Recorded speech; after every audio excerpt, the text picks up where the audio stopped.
Well, hi there. Welcome to this webcast. Jonathan Foust here. We're going to have a short meditation followed by a talk. And in the talk, we're going to explore that space between sensation and all the stories your mind makes up and how to find a little bit of freedom in there. Before we do, quick thank yous. First of all, to the Insight Meditation Community of Washington for streaming this, to our producer, Glenn Harrison, as well, our mindful movement leader, Rita Moran. If you'd like to join her, 6:30 Eastern Standard Time, you can find that link on my website and on my Facebook page. And that'll bring you right up to here at 7:30 Eastern Standard Time for this. So anyway, good to have you here. I've got a newsletter weekly that lets you know what's coming up, and I've got one coming out in the next little while. Every a couple times a year, I send out a newsletter with kind of an overview, compendium of talks, stuff that's coming up, and most critically for me, I share my best photography. I shoot almost every day, and it's been spectacular this fall, I have to say. Being on the river at sunrise or before sunrise, got some good images to share. So that's there. Also, finally, before we begin, this is all offered freely. There's no paywall. There's nothing. I've received a lot through this tradition of generosity, and it's my honor to pass it on. And if you feel any surge of generosity in return, feel free. Thank you. I appreciate it. There's costs that go into this, and a fair bit of time goes into these offerings, but it comes from a place of incredible gratitude. Oh, finally, another finally. December 7th, I'm offering a day-long retreat with Tara on how to keep your heart open in perilous times. That's going to be online as well as in person at Catholic University. Check out my website or Tara's website for that.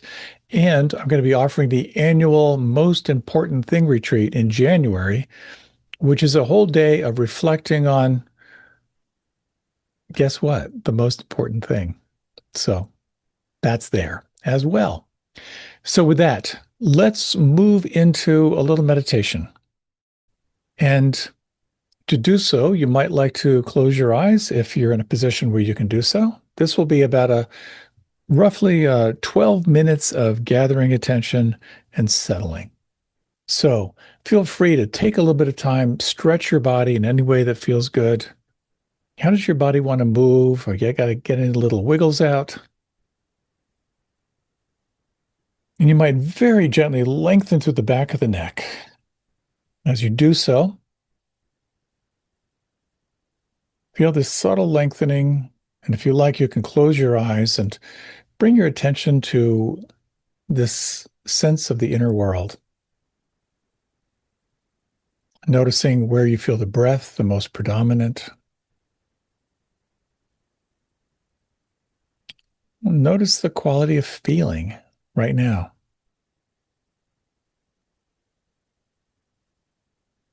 You might take a moment to sense this whole, what we could call the intrinsic world, everything inside. Warmth, tingling, pulse, sensing what's moving.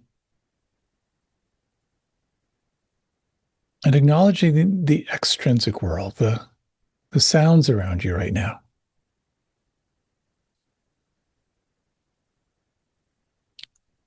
The sense of the air touching your skin. The pressure points between your body and the chair or cushion or sofa or pillow. And can you sense in your own way, with all these sensations, both inside and outside, what is it that's aware right now? This incredible practice of noticing what is aware.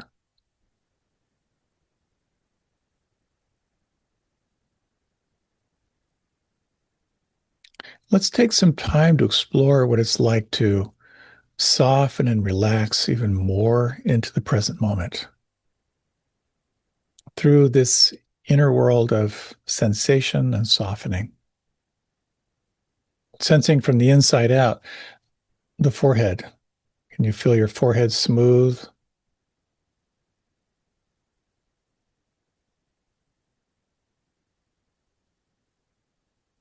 Could you relax and soften all the little muscles around your eyes?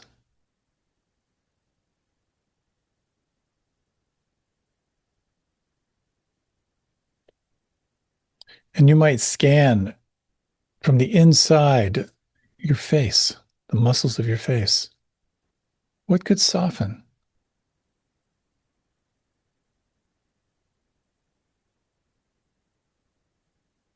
Could you relax your tongue? Let your tongue fill your lower jaw.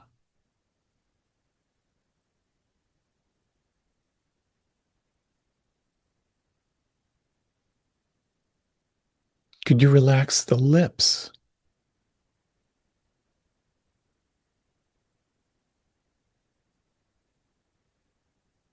Could you let your jaw soften?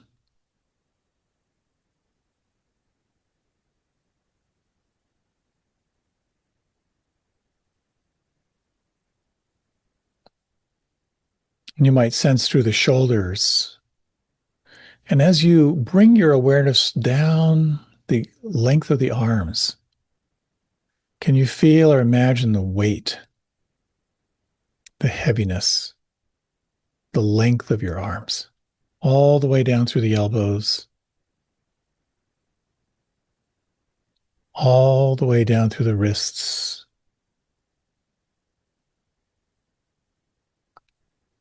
and awareness now flooding into the palms, filling the thumbs and the fingers, the backs of the hands. What do you feel? What do you notice here?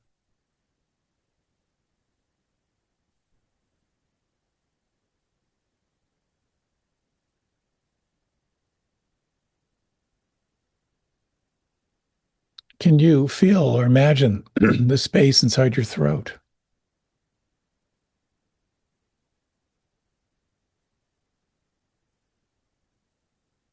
Can you feel or imagine the space inside your lungs?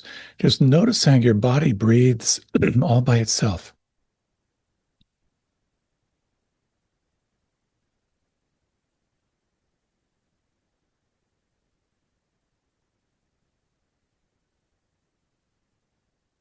Can you sense the rib cage and the diaphragm? The movement here with the breath, the diaphragm lifting and expanding on the in breath, falling, moving inward on the out breath.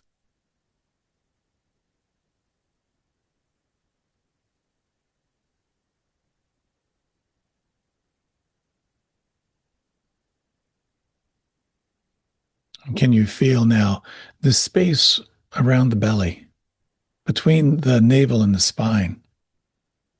And for the next three breaths, how intimately can you feel the breath?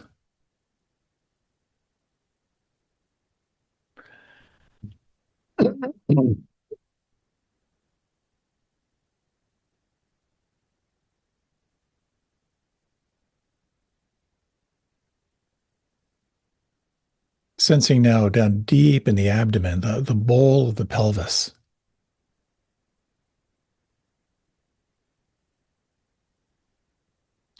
the space between the left hip and the right hip.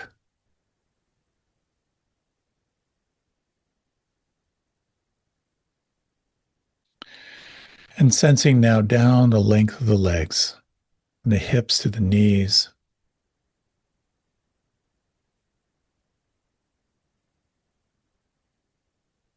The knees down through the ankles.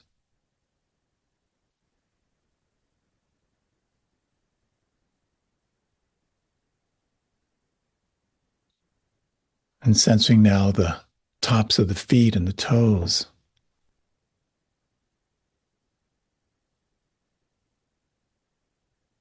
The soles of the feet and the heels.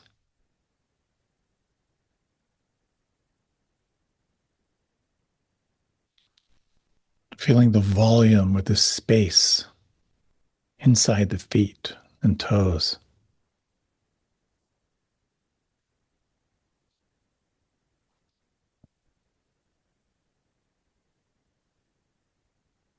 And as you open your awareness to this interior world, from the crown of the head down to the soles of the feet,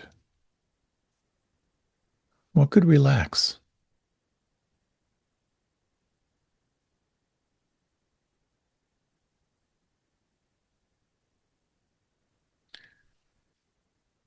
And what could relax or soften even more?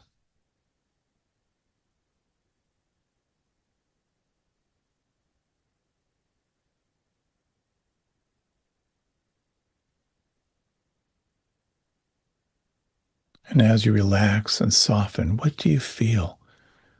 Any sense of pulse or tingling or vibration or subtle energy, subtle movement on the inside?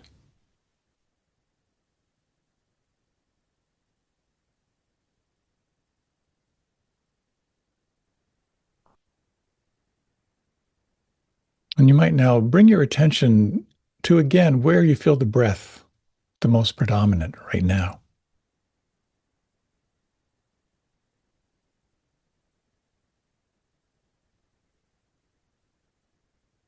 And bring your attention to the sound vibrations that are happening right now.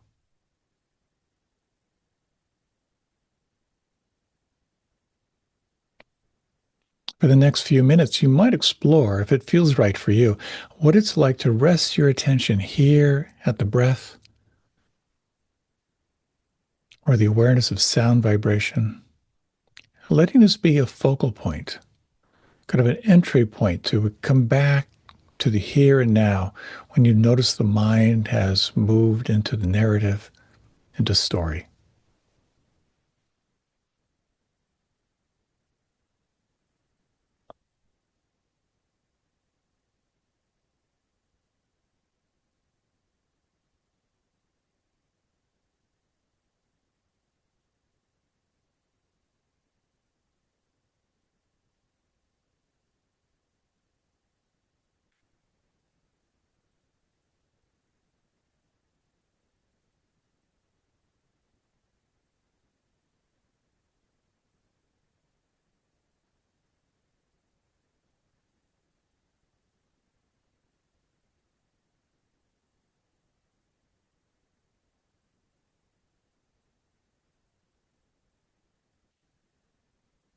When you notice the mind lost in a thought form,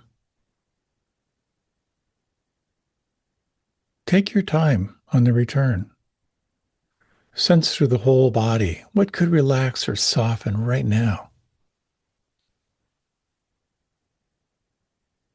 Bring your attention again to your focal point of breath or sound, and you might explore what it's like to relax right at the point of breath, right at this perception of sound vibration,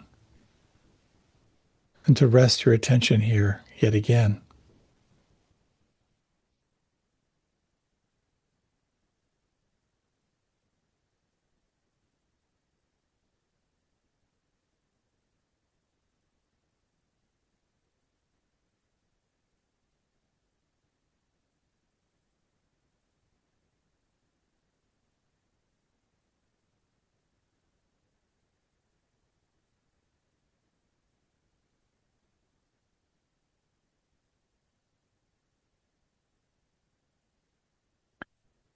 What is happening right now? Can you name it in a word or two?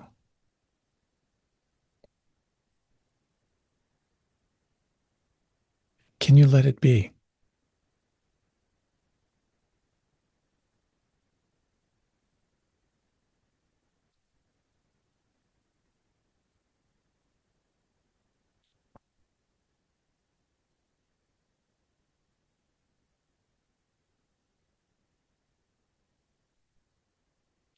In these remaining minutes, you might explore what it's like to widen your awareness. With the awareness of breath or sound in the foreground, relaxing and opening your attention to this perception of everything that's changing. Sensing, again, this quality of the witness and that which is aware. Sensing what it's like to notice what's happening as it's happening and to allow your experience to flow.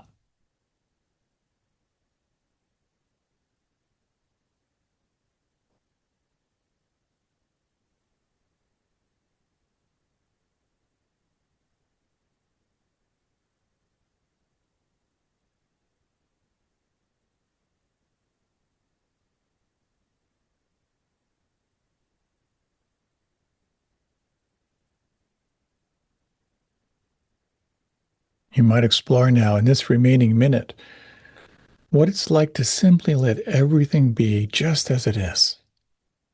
You might relax the focal point of breath or sound. Notice the natural flow of phenomena. Explore what it's like to feel the stillness in the midst of change. Open, relaxed, and aware.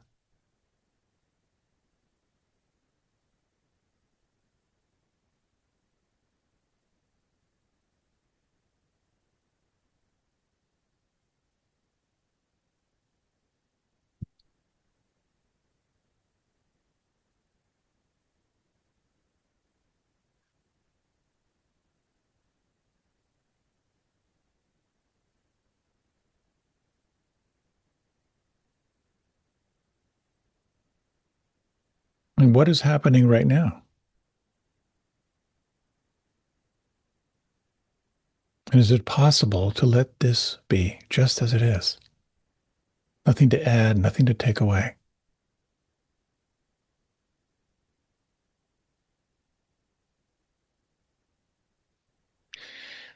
As you're ready, you might gently deepen your breath, feel the space around you. Notice the quality of presence, anything that may have shifted in the last 15 minutes. And as you're ready, let your body move and stretch and take this time for your transition. There's no hurry, no rush.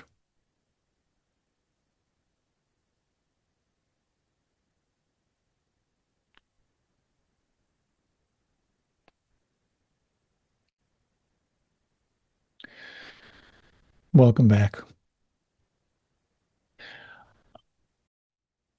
I'm pretty sure you've seen YouTube videos of people doing really stupid things, like texting and falling into a water fountain, walking into a doorway that someone's booby trapped with saran wrap, going down a water slide and in midair, their bathing suit falling off.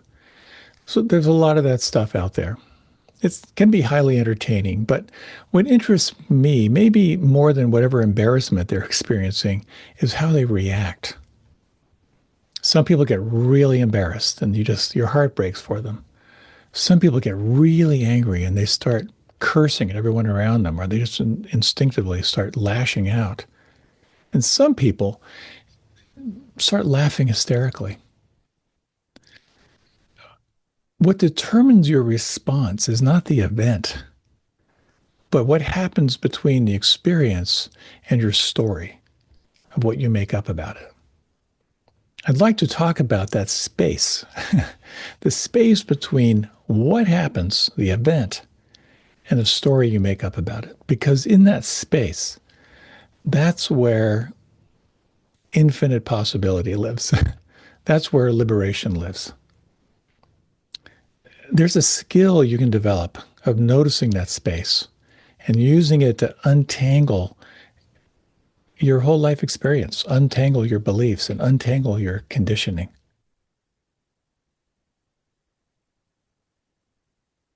This talk is called The Space Between Sensation and Story.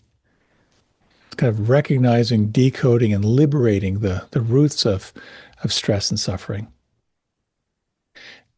Viktor Frankl famously said that between stimulus and response, there's a space. In that space is our power to choose our response. That's where the freedom lies. So I'd like to explore with you four elements The first is that sensation is not your story. Sensation is just information.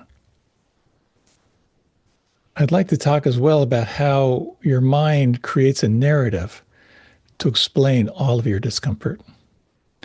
Not necessarily reliable. Third, I'd like to talk about how beliefs are formed from unexamined stories. If you look closely at those stories, quite often they're not based on fact. And finally, how freedom emerges in that space. How does it actually happen? So, a little bit about how sensation is information, not your story. I was exploring with someone who was describing an upcoming vacation with their family. They had a lot of family history, as does everyone.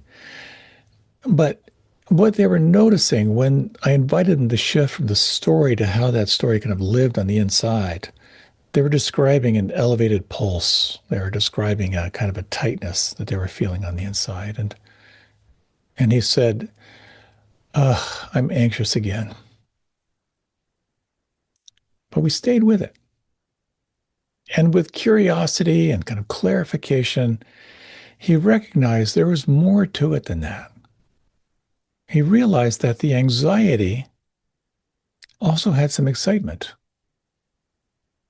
that there was something in that felt sense of tightness, of tension, of kind of elevated pulse that actually had to do with a little tinge of excitement looking forward. And that shifted her whole story, or his whole story, I'm sorry. The Buddha described Vedana. This is the feeling tone of the body. It shows up as neutral or pleasant or unpleasant. And Vedana, this feeling tone, is not personal. It's just information. And we make up stories all the time. I heard an actor tell me how when he was starting off as an actor, he had one line in his first play. And he had horrible anxiety, just this really, really deep tension inside and couldn't really shake it. And he just kept saying to it, don't blow your line, don't blow your line, don't blow your line. And in the first time they were offering the play, his time came and he could feel the clench inside. And then he spoke and he said, don't blow your line.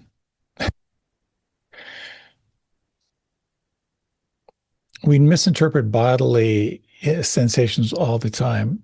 We're run by those sensations unless we can open up that gap between stimulus and response.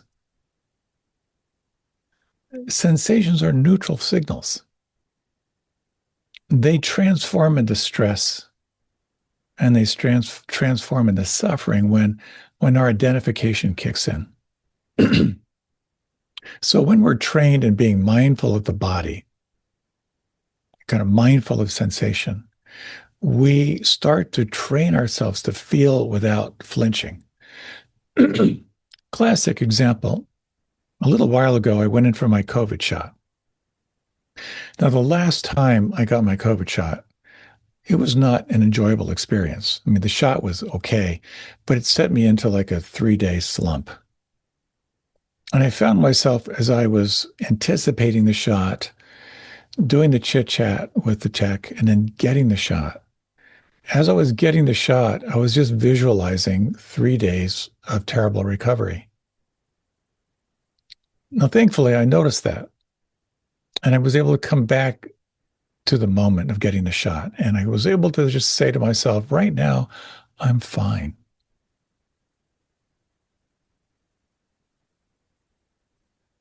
No, I didn't feel great for the day after, but I might have felt worse if I had just continued to stream attention toward that horrific outcome. The thing is, though, that the sensation I was feeling with the COVID shot, it was not personal. It was just happening. I was manufacturing an entire story around horrible outcomes. So the more skilled we become in decoding sensation, seeing it simply as information, the less we are going to be seduced by the stories. And so it becomes a very interesting thing to pause open up that gap a little bit and then ask, is this anger or is this disappointment? Is this chronic depression or is this just a sense of sadness? But here's the thing, when sensation arises, the mind cannot help itself. The mind is a storytelling prediction machine, and it begins to just explain things and keep your negative, keep your negative bias going mostly. So being aware of the story and whether this manufactured story from the mind is true or not becomes an important factor in freeing yourself from stress and suffering. If someone doesn't text you back, chances are you might move into some story of like, oh, she must be mad at me, or what have I done wrong? And you may find that the story is just simply manufactured possible predictions from the mind, but not necessarily true. I understand that in medical school, there is something classically called sophomore's disease. And in that part of your medical training, you're reading about all the symptoms of all the diseases, and you become convinced that you have all of them. And the Buddha said that wherever one frequently thinks and ponders upon, that becomes the inclination of the mind. Whatever you think and ponder upon, that becomes the inclination of the mind. And I was thinking about this, and I remembered doing a 10-day retreat, a very classical retreat, and we were doing daily, once a day, we were doing what's called the Aditan meditation, which is called the sitting of strong determination. Very powerful focused meditation where you sit with the intention not to move an unnecessary muscle. So, of course, the breathing happens, but rather than shifting or just mindlessly moving, you are letting your body be like a mountain. It can be powerful and it can be excruciating. But at one point, I was sitting cross-legged and my knee started cramping up. I was determined to be a good meditator. I didn't move and I watched the sensation get worse and then worse. And I watched my mind manufacture the most amazing scenarios where I was convinced that I would never walk again. And the interesting thing was over that long sit, that chronic pain in my knee that felt permanent and permanently crippling, it shifted and I was fine. But I came out of that experience with this recognition that my mind is just such a drama queen. It just picks up on incomplete information and manufactures stories. Mark Twain famously said that the worst things in my life never actually happened. And it's a really interesting thing. Like, how much of your anxiety is based on reality? And you might find that there are certain stories that you tell yourself repeatedly that amplify this sense of anxiety or dis-ease. See, the mind is constantly narrating. And this, of course, becomes really evident when you pay attention to the mind. That is an ongoing narrative on what's happening, commentary on what's happening. And then the mind is kind of designed to anticipate challenges. It's preserving yourself. So, in essence, you're walking down the street. There's an element of your mind that is simply saying, don't die, don't die, don't die. It's scanning for stuff that can kill you. Our stories arise out of habitual patterns, not necessarily present moment truths. When we move into catastrophizing, we forget that right now we're okay. A story I've told before, but it's one that's pertinent to me. I was canoeing with my family in the Boundary Waters canoe area when I think I was 13. So I was like probably 6'5" and 145 pounds. And it had been raining for about 5 solid days when we were canoeing and sleeping in canvas tents with, you know, old style sleeping bags, and everything was soaked, just soaked. And we were trying to start fires with cold wood. And um, I remember saying to my father, and also I remember standing there just like this super skinny 13-year-old, and I was wearing jeans. And you know what it's like when your jeans are cold and it's windy and they're wet. And I would shift my body a little bit, and a whole new section of cold, wet jean material would freeze me even more. And I said to my dad, if I had an anvil, I would tie it around my neck and I'd throw it in that lake. And I got this look from my dad I'd never seen before. My dad had been in World War II, missing in action twice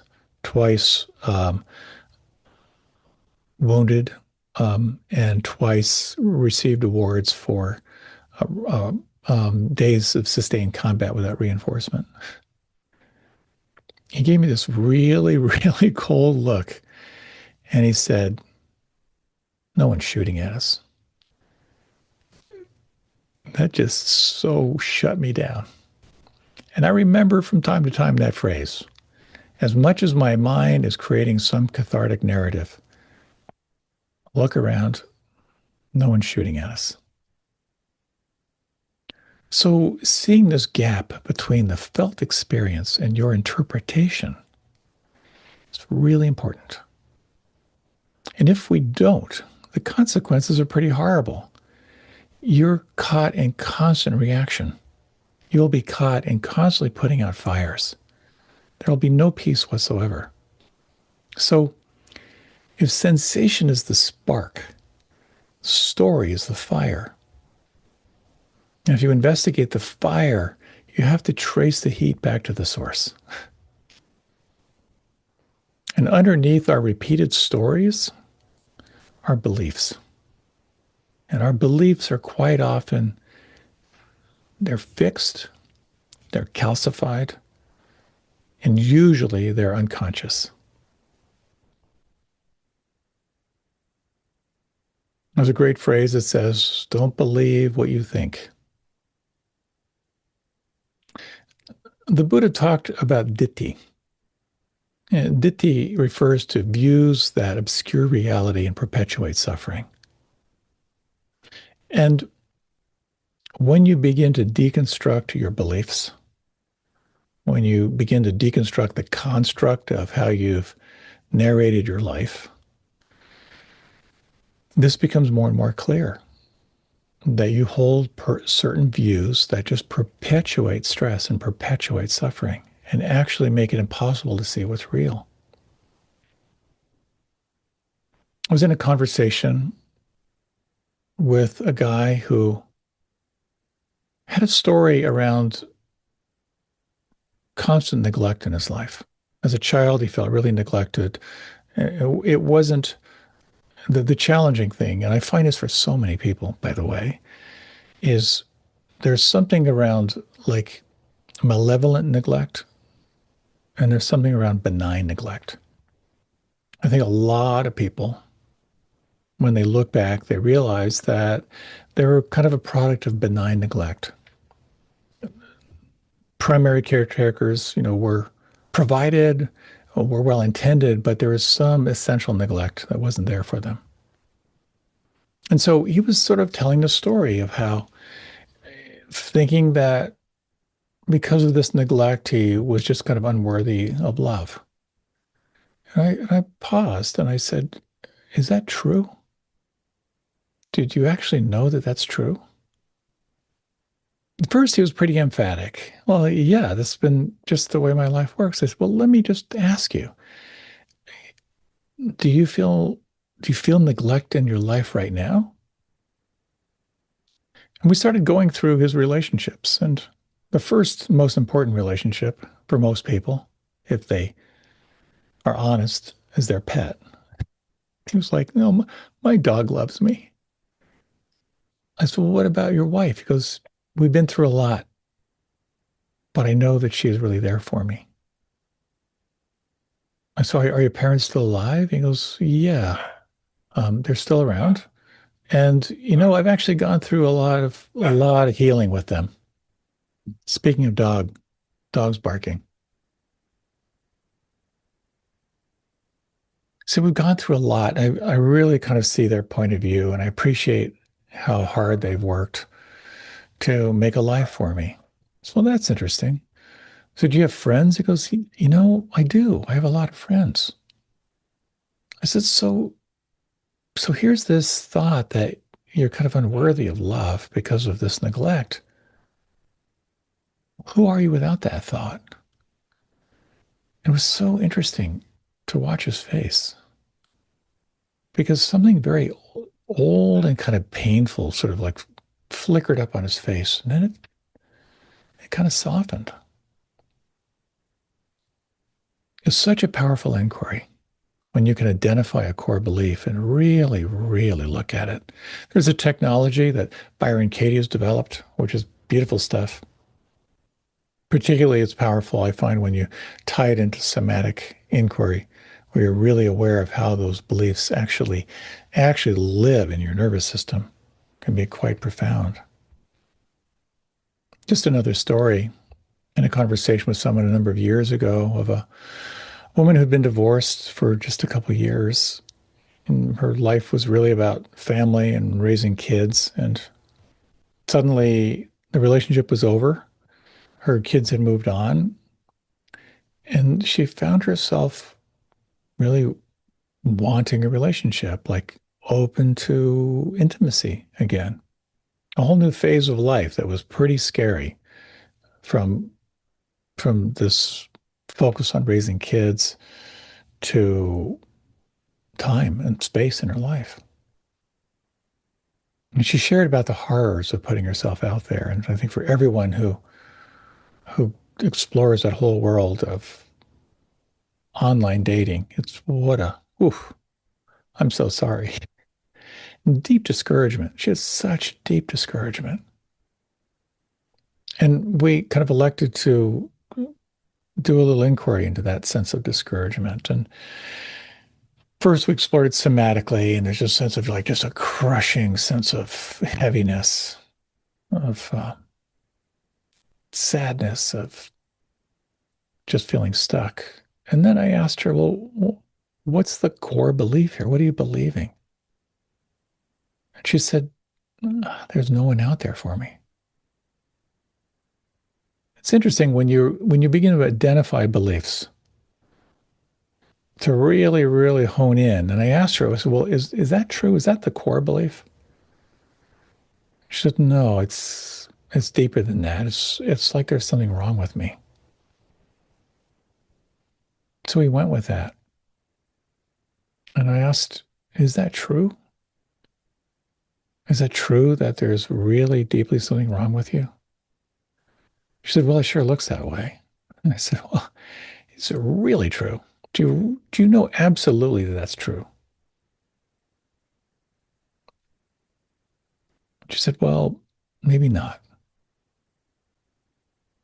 It's all we need is that crack in the wall. So I asked her to explore, well, when you it may not be true, but sometimes you think it's true. And when you believe it's true, what's that like inside? And we began to explore this whole world of how when that belief is operative, when that software is running the show that there's something wrong with me, how does that live on the inside? And when you explore a belief like that, it's very, very challenging.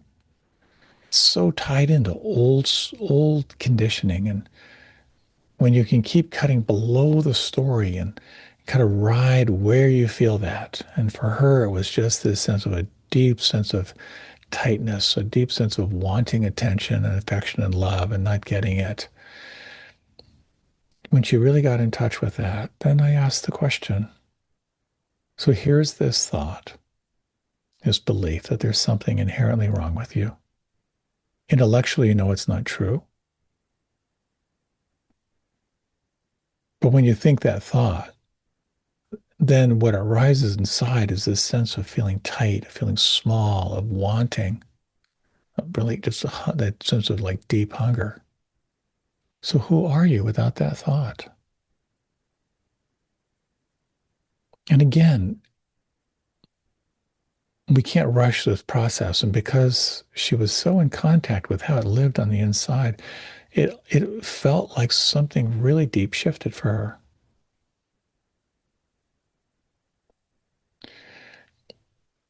When you can feel the release of an old belief, you're opening again to the sense of unconditioned awareness, which can be quite freeing. And Byron Katie another process to kind of lock that in because we so quickly go back to our comfort zone of safety. And so I asked her, well, can you give me three examples of being worthy of love? And then she said, well, I haven't been perfect, but I am totally there for my kids. So we reflected on that, what that felt like. And she thought of her dog, who was a great companion. And then a longer, deeper pause.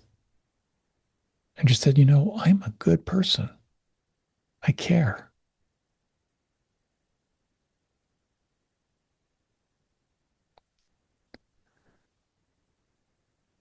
When you take the time to identify the stories that run your life and the beliefs that arise out of unexamined stories, all kinds of possibilities lie in here.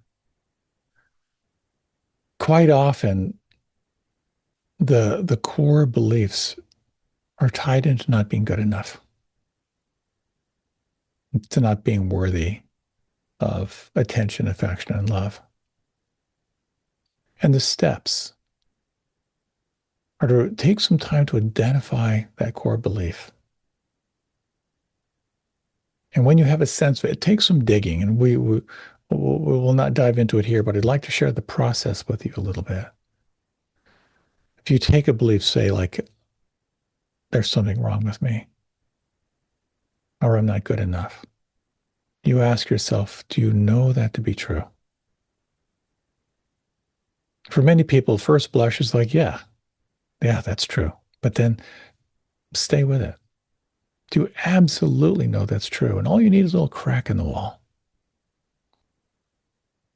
And then to take some time, only when the conditions are right, to then explore, what does it feel like inside when you think that thought?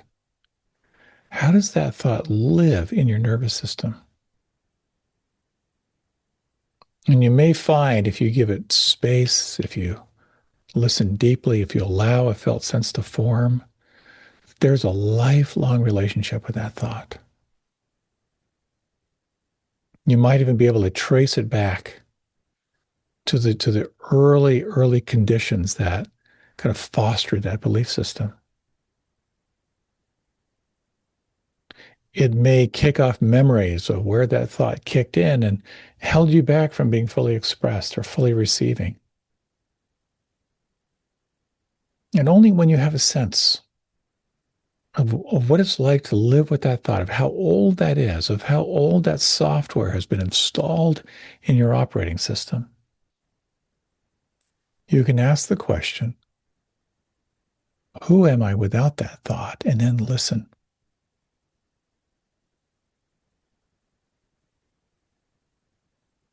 It may be just a glimpse, but that glimpse is huge. Who are you without that thought?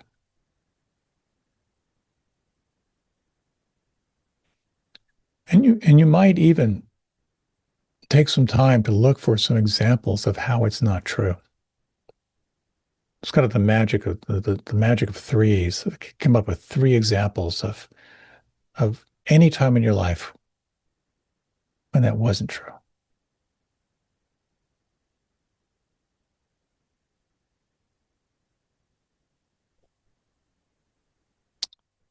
The Talmud says, we do not see things as they are. We see them as we are. We interpret life through this lens of our beliefs. And when I was a kid, I don't know how old I was, maybe 7 or 8, I heard my mother say to someone on the telephone, our family doesn't test well in math. It's so weird.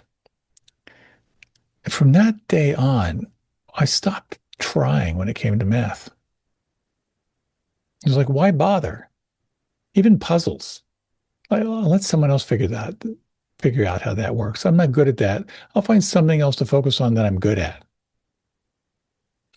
So interesting how I just sucked up that belief and incorporated it. Now, I actually think there is some truth to the fact that I don't test well in math, but nonetheless, I do feel limited by that.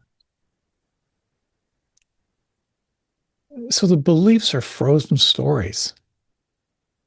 They're ideas and thoughts that are repeated so many times that you assume that they're true. And the interesting thing is that the beliefs live in the mind, but they are absolutely felt in the body. And they are often felt as a contraction or pressure. When you take the time to slow down and to explore how those limiting beliefs live on the inside, not to argue with the belief, but just simply sense, where do I feel this? How old is this? Is it true? The interesting thing here is that releasing a belief does not require any force. It only requires clear seeing. And when limiting beliefs soften, reality starts to flow again. So then, where is freedom? It's in the pause.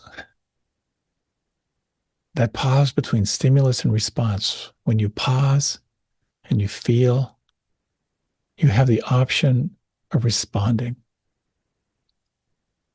rather than reacting.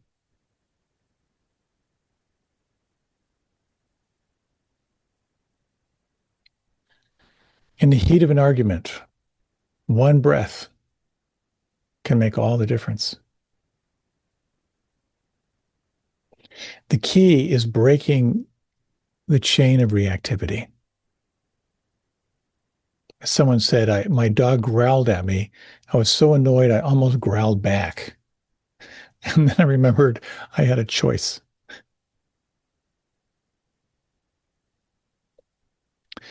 So it's interesting to reflect on a time when you are successful at pausing,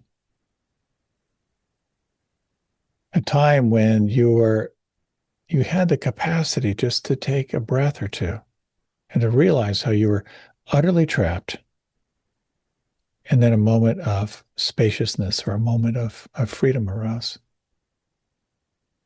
I haven't had many, but I have had some that have been very, very powerful. I've told this story many times, but when I was living in the Peace Corps in West Africa, the only thing I had was a boombox, like a cassette player. And I met some folks traveling through from South Africa back to England. They stayed with me for a couple of days before they crossed the desert. I was right on the edge of the Sahara, and right in the Sahel, and they gave me all their tapes. So I had all this music, and it was so great. And I had kind of an open house. People would travel through, and so this French guy was traveling. I just had the key hidden, and he met some local guys, invited them back, and just showed them where the key was. And lo and behold, my music was stolen. And one of these guys came back to my house and offered to sell my stuff back to me. I was so livid. I actually was like blind rage. And I started swearing at this guy. And it was in a French country. I started swearing at him in French. Just so, so angry. And in the midst of this tirade of just tearing this guy apart, I had this thought, you're speaking the best French you've ever spoken in your life. And I was so shocked by that thought, it just completely cracked open the whole everything I was feeling, and I actually started laughing, which really confused the guy. That space between reactivity and responding, huge. So deconstructing beliefs, deconstructing strong emotions, it's not about controlling what arises. It's about how you meet it, how you see it. That space between sensation and story is pregnant with possibility. And we cultivate that space through non-judging awareness, through inquiry, and through presence. And we can absolutely train ourselves to rest in that space of non-judging awareness. It's that space where your power lives. It's that space where possibility arises. So, in summary, sensations arise by themselves. Stories follow sensations. If you think if a story over and over and over again, it hardens into a belief. But in all of this, in sensations, stories, and beliefs, the space in between, that's where the freedom waits. So it's a very interesting thing. Is it possible in your life to think of sensation simply as information?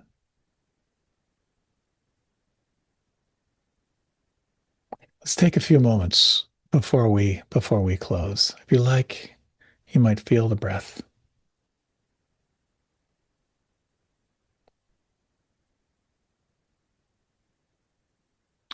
And notice again kind of the extrinsic world, the sounds around you, the air touching your skin.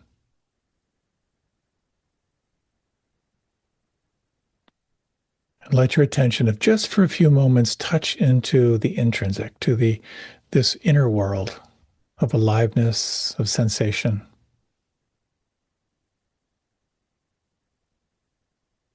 And feel the breath.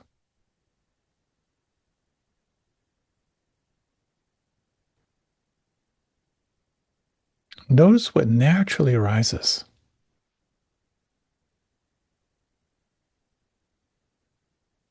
And sense, if you can, the pure experience of sensation as information, not a story, just pure sensation.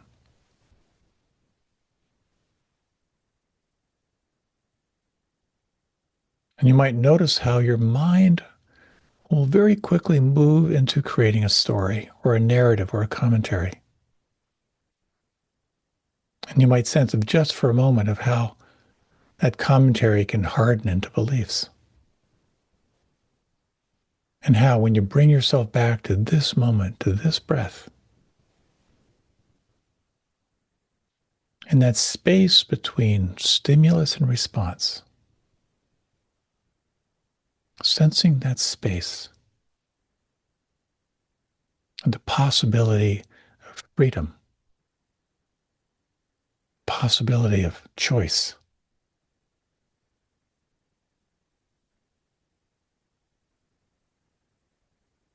If you'd like, you can deepen your breath. When you're ready, you can open your eyes. Thank you so much for your time and attention. I hope you found this helpful. This is all about finding freedom where freedom did not exist before, opening up to this field of infinite possibility. Take good care. Happy trails.